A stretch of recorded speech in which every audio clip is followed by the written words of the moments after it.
അല്ലേ? കാര്യം ചോദിക്കട്ടെ ലിയോ, ഞാനിത് ചോദിക്കില്ല എന്ന് വിചാരിച്ചതാണ്. അതിജീവിതയ്ക്കൊപ്പം എന്ന് പറയുന്ന ആളുകൾ ഈ വേടന്റെ കാര്യം വന്നപ്പോ ആരുടെ കൂടെയാ നിന്നത്? വേടൻ മുൻകൂർ ജാമ്യത്തിൽ നടക്കുകയല്ലേ? അവിടെ ഒരു അതിജീവിത ഇല്ലേ? അതിന്റെ കൂടെ ആരെങ്കിലും നിൽക്കുന്നുണ്ടോ?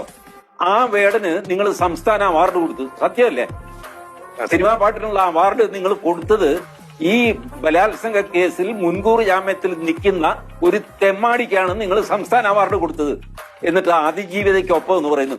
നാണമില്ലേ നിങ്ങൾക്കൊക്കെ? ഇന്ന് മുഖ്യമന്ത്രി വന്നിട്ട് അങ്ങേരും അതിജീവിതയ്ക്കൊപ്പം. എന്ത് തേങ്ങ? ഈ വേടന്റെ കാര്യത്തിലെ അതിജീവിതയ്ക്ക് വേണ്ടി ആരും സംസാരിക്കാത്തത് എന്താ? ഒരു മനുഷ്യനില്ല. എന്തൊരു കാപട്യമാണ് കേരളത്തിൽ നടക്കുന്നത്. ഇപ്പൊ ഈ അതിജീവിതയ്ക്കൊപ്പം പ്രസംഗിക്കുന്നവരെ കൊണ്ട് മനുഷ്യന് വഴി നടക്കാൻ മേല. അതും ഒരു അതിജീവിതയല്ലേ? സിനിമാ നടിയല്ലെന്നല്ലേ ഉള്ളൂ. ആ പാവത്തിന്റെ കൂടെ ആരും നിൽക്കുന്നില്ല. മാത്രമല്ല, അവരെ പീഡിപ്പിച്ച ആള് യോഗ്യൻ, മാന്യൻ, മുൻകൂർ ജാമ്യത്തിൽ നടക്കുന്നവൻ വേടൻ. അവന് സംസ്ഥാന അവാർഡ് കൊടുത്തിരിക്കുന്നു. എന്നിട്ട് അതിജീവിതയെ പറ്റി പറയുന്നു. ഇത്രയും കാപട്യം നിറഞ്ഞ ഒരു സമൂഹം കേരളത്തിലല്ലാതെ വേറെ എങ്ങും കാണാൻ പറ്റില്ല.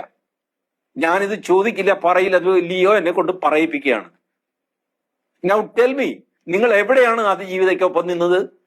ഒരു മനുഷ്യൻ ഈ അതിജീവിതയ്ക്കൊപ്പം എന്ന് പറഞ്ഞ് ചെണ്ട കൊട്ടുന്ന ആൾക്കാർ മൊത്തം അതിനകത്ത് എന്തൊരു കഷ്ടം. ഡയറക്ടർ ജനറൽ ഓഫ് പ്രോസിക്യൂഷൻ ആയിരുന്നു ആസിഫ് അലി. ആസിഫ് അലി സാറും എന്ന് പറയുന്നു അതിജീവിതയ്ക്കൊപ്പം. എന്ത് വേടന്റെ കാര്യത്തിൽ ആസിഫ് അലി സാറിന് നാക്കില്ലാത്തത്? എത്ര, ഞാൻ മാന്യന്മാരുടെ ഒന്നും പേര് പറയുന്നില്ല. ഈ അതിജീവിതയ്ക്കൊപ്പം എന്ന് പറഞ്ഞ് ക്യാമ്പയിൻ നടത്തുന്നത് മുഴുവൻ കാവടികന്മാരാണ്.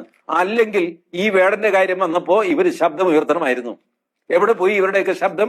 എവിടെ പോയി ചാനലുകാരുടെ ക്യാമ്പയിൻ? എന്താ അതിജീവിതയ്ക്ക് കുഴപ്പം? സിനിമാ നടിയെ അല്ലാത്തത് കൊണ്ടോ? കാപട്യത്തിനും ഒരു അതിര് വേണമല്ലയോ? എന്തിനും വേണം ഒരു മര്യാദയൊക്കെ. നിങ്ങൾക്ക് ഇഷ്ടപ്പെട്ട ഒരു അതിജീവിത